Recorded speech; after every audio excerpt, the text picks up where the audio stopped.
ஞாயிற்றுக்கிழமை லீவு வாங்கன்னு சொல்கிறா. போனால் பிள்ளை ஊட்டி எல்லாம் புஸ்தகத்தை வச்சுட்டு அங்கனுக்குள்ளே படுத்து கிடக்காங்க. அதனால சாயலகுடியில் ஒரு கப்பலிங்க வச்சிருந்தேன். என்னன்னு சொல்றீங்க? அங்கே பிடிச்சி சூம்பு அட அத்தனையும் போச்சு குடியால் இந்த நிலையாச்சு. அத்தனையும் போச்சு குடியால் இந்த நிலையாச்சு. ஆடு வச்சிருந்தே மாடு வச்சிருந்த 1000 செம்பொரி ஆடு வச்சிருந்தே அழகு ரேசு வண்டி வச்சிருந்த 4 மரசு நெல்லு வச்சிருந்த நல்ல குடும்பத்து பேரு வச்சிருந்தேன். அத்தனையும் போச்சு குடியால் இந்த நிலையாச்சு. அட அத்தனையும் போச்சு குடியால் இந்த நிலையாச்சு.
அண்ணனைக்கு யாரு கருவகாட்டில் உட்காந்து சரக்கு அடிக்கிறாங்களோ அது என்ன பிராண்டா இருந்தாலும் வாங்கி குடிச்சிருவோம். ஒரு 25 வருஷமா பொண்டாட்டி உள்ள பெத்த தாய் தகப்பேன் பார்த்த வேலை கட்டுன வீடு இதெல்லாம் பெருசு கிடையாது. இந்த உலகத்தில் சரக்கு தாண்டா பெருசுன்னு 25 வருஷமா காலையில் வெறுவயத்தில் குடிச்ச அந்த ஒரு புத்துருக்கு பார்வை இப்போ மங்குது. ஆடு வச்சிருந்தேன் 1000 செம்பொரி ஆடு வச்சிருந்தேன். அழகு ரேசு வண்டி வச்சிருந்தேன். 4 மரசு நெல்லு வச்சிருந்தேன். நல்ல குடும்பத்து பேரு வச்சிருந்தேன். அத்தனையும் போச்சு குடியால் இந்த நிலையாச்சு. அட அத்தனையும் போச்சு குடியால் இந்த நிலையாச்சு.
காந்தி ஐயா தமிழகத்தில் பிறந்து நமக்காக இந்த நல்லதொரு வாழ்க்கையை ஏற்படுத்தி கொடுத்துட்டு மடிஞ்சு சாதிச்ச பெரியவங்க சொன்ன வார்த்தைகள் கள்ளியறி எம்கேஆர் மதிக்கிறேன். குடிச்சது போதும் முன்னே 2026 இருந்து குடிய விட்டு நல்ல மனுஷனா வாழணும் முன்னே. நீங்கள் எல்லாம் இதுல இருக்க பெரியவர்களுக்கெல்லாம் தெரியும். அறிவு சார்ந்த ஒரு நல்ல பாட்டை பாடுறேன், நல்ல வப்புனா இருக்கேன்னு நினைப்பைய. லேசு வாசா கட்டிங் போட்டு வந்தாலும் இந்த பாட்டை எதுக்கு இந்த கட்டாளி மணி நேரத்தில் வர்றேன்னு நினைப்பேன். வள்ளுவன் காந்தி சொன்ன வார்த்தைகளை மதிக்கிறேன். இனிமேல் குடிக்க வேணாம் முன்னு ஆடு வச்சிருந்தேன் மாடு வச்சிருந்தேன் 50 செம்பரி ஆடு வச்சிருந்தேன் அழகு ரேஸ் வண்டி வச்சிருந்தேன் 4 பரசு நெல்லு வச்சிருந்தேன் நல்ல குடும்பத்து பேரை வச்சிருந்தேன் அத்தனையும் போச்சு குடியால் இந்த நிலையாச்சு அட அத்தனையும் போச்சு குடியால் இந்த நிலையா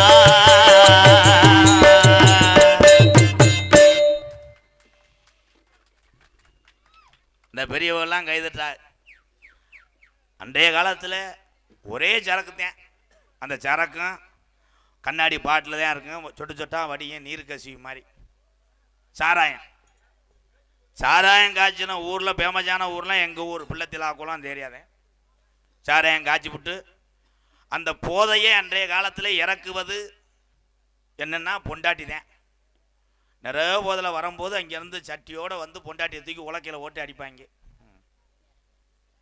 அண்ணன் பேர் என்னது டி ராமிக்கு வேணாம் செல்வமா டி ராமிக்கு வேணா செல்வான்னே எந்த ஊர் அண்ணே திம்மநாதபுரம் அது என்ன எனக்கு 400 என்ன எனக்கு அது ஆளுக்கு 200 நன்றி நன்றி நன்றி அண்ணே அதாவது 400 கொடுக்குது நல்ல மனுஷன் எப்போ ஊருக்காரர் 2 பேர் பிடிச்சிக்கிறீங்களா அது நோட்டீஸ் எங்க தம்பி பூமி நோட்டீஸ் இல்லையா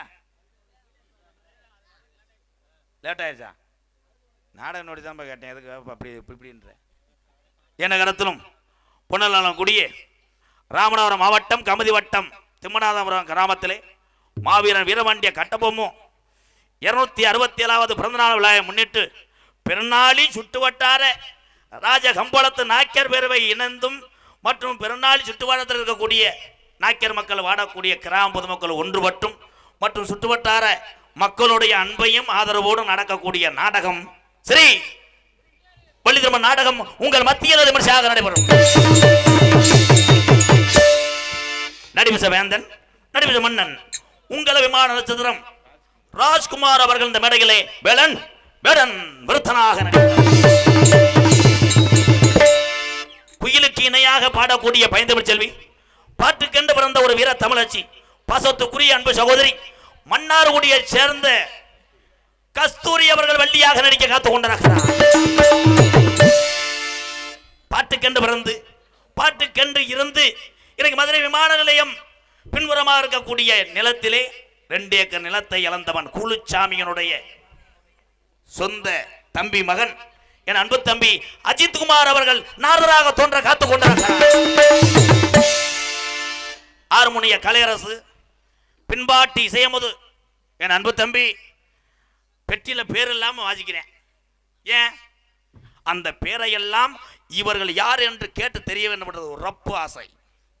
எவன் பெட்டி ஏத்திட்டு வந்தியோ ஓம் பெட்டிய காலாவே என் அன்பு தம்பி 17 வயசுல இருந்து அவன் பார்க்காத டங் லாங் இல்லை இன்னும் திருந்தல. இவர் எந்த ஊர்? விருதுநகர் மாவட்டம் கல்குறிச்சி அருகாமல் உள்ள மக்கனா குண்டு மைனின் மைந்தன் என் அன்பு தம்பி கருப்பசாமி. பேரை பாரு ஆள் எப்படி இருக்க கருப்பசாமி. கருப்பசாமி அவர்கள் ஆறுமுனியம் பின்பால் கருப்பு காசேதான் கடவுளப்பா அந்த கடவுளுக்கும் இது தெரியுமப்பா அந்த கடவுளுக்கும் இது தெரியுமப்பா காசேதான் கடவுளப்பா காசேதான் கடவுளப்பா அந்த கடவுளுக்கும் இது தெரியுமப்பா கைக்கு கை மாறும் மனமே உன்னை கைப்பற்ற நினைக்கிது மனமே கைக்கு கை மாறும் மனமே உன்னை கைப்பற்ற நினைக்கிது மனமே நீ தேடும் போது வருவதுண்டோ விட்டு போகும் போது சொல்வதுண்டோ நீ தேடும் போது வருவதுண்டோ விட்டு போகும் போது சொல்வதுண்டோ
பாடல் பாடிய அந்த பெட்டிக்காரனை ஒரு கைதட்டு. நன்றி நன்றி.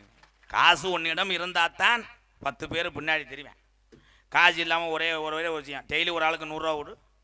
அடாடா வர மாதிரி முடியுமா? நீ நல்லா இருக்கணும்னு மடப்புறம் காலிவுடுக்கெல்லாம் போய் எலும்பு சம்பளம் வாங்கிட்டு வந்து உனக்கு புளிஞ்சு விடுவேன். ஒரு நாள் 100 ரூபா இல்லை போடா அப்படின்னா இவன் கிடைக்க கண்டாலுமே வெளியே வரவனை வெட்டணும்னுவேன். இந்த காசு தான் இந்த உலகத்தில் பெருசு. காசு ஜெயிக்கிறதா? எது ஜெயிக்கிறது? காசு ஜெயிக்காது. மனிதனுடைய உண்மையான அன்பு தான் ஜெயிக்கும். அதனால தான் காசுகளை பூரா பெருசாக பார்க்காம மக்களுக்காக எத்தனையோ கோடிக்கணக்கில் இழந்தவர் தான் இன்னைக்கு தெய்வமாக வணங்குறார் கேப்டன் விஜயகாந்த் ஐயாவை. அதே உண்மை. இன்னைக்கு எல்லா மக்களும் பார்த்தீங்களா மாலை ஓட்டு போகிறாங்க ஐயா கேப்டன் ஐயாவுக்கு. அப்படி வாழ்ந்திருக்காருப்பா.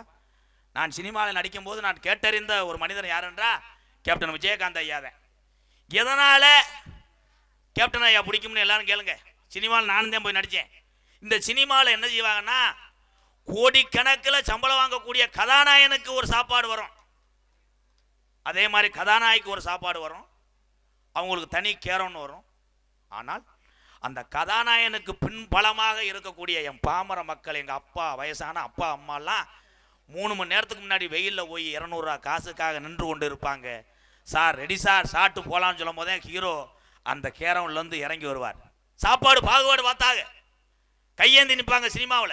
ஆனால் நான் சாப்பிட்ற சாப்பாடு தான் எல்லாரும் சாப்பிடணும்ட்டு, பசின்னா ஒண்ணுதாயா வயிறுன்றா ஒண்ணுதான்டா அப்படின்னு தலைவாழ இலை போட்டு எல்லாருக்கும் பசியை போக்குன ஒரு கடவுள் கேப்டன் விஜயகாந்த் ஐயா. அதே உண்மை. யார் செய்வா? இந்தாண்டியா மரியாதை இல்லை இந்த வாரம்.